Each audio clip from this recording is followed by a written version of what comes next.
A young man went over to another Jew at a wedding. He said, "You remember me?" He said, "I don't remember you. Who are you?" He introduces himself. He says, "Ah, you were my student. Third grade. You were my student." "Yeah.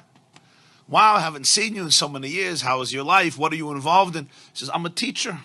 He says, "Wow, just like me. What inspired you to become a teacher?" "What inspired me to become a teacher was you." He said, "How did I inspire you to become a teacher?" "I saw what an impact you had on me. I realized what an impact I can have on children. I decided to go into education." He said, "What type of impact did I have on you?" So he said, "I'll remind you, but I'm sure you remember the story.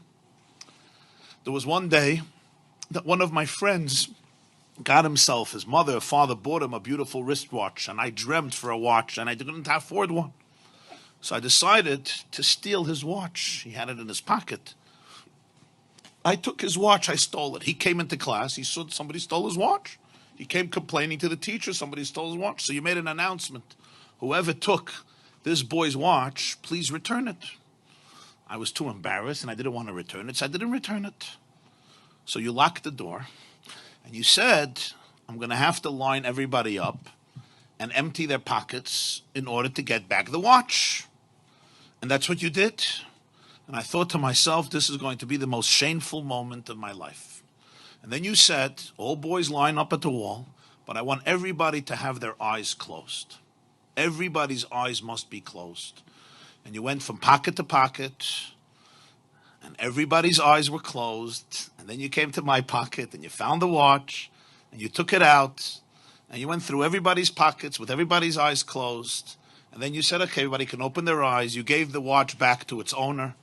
And you never, ever said a word to me throughout the entire year. You never mentioned the story. You never mentioned the episode. And when I thought to myself how you saved my dignity that day, instead of being stereotyped as a ganev, as a thief, as a shakran, as a liar, as a no-goodnik, as a despicable child, you really saved my soul. You saved my dignity. And you never mentioned a word, not only to anybody else, not only to the owner, but even to me. It happened, it's over. I understood the message. And when I looked at that, I saw it. I said, wow, this is what a teacher is. This is what a real educator is. This is what I want to do with my life. And therefore I went into education. The teacher is listening to him and he says, wow, that's amazing. That's really amazing. But he says, but Rebbe, you don't remember the story? Like when you see me and you hear my name, I'm sure you remember the story that I stole the watch and what you did, and you didn't want to embarrass me, so you had everybody's eyes closed.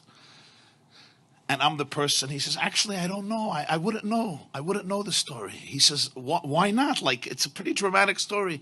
He said, because I also closed my eyes.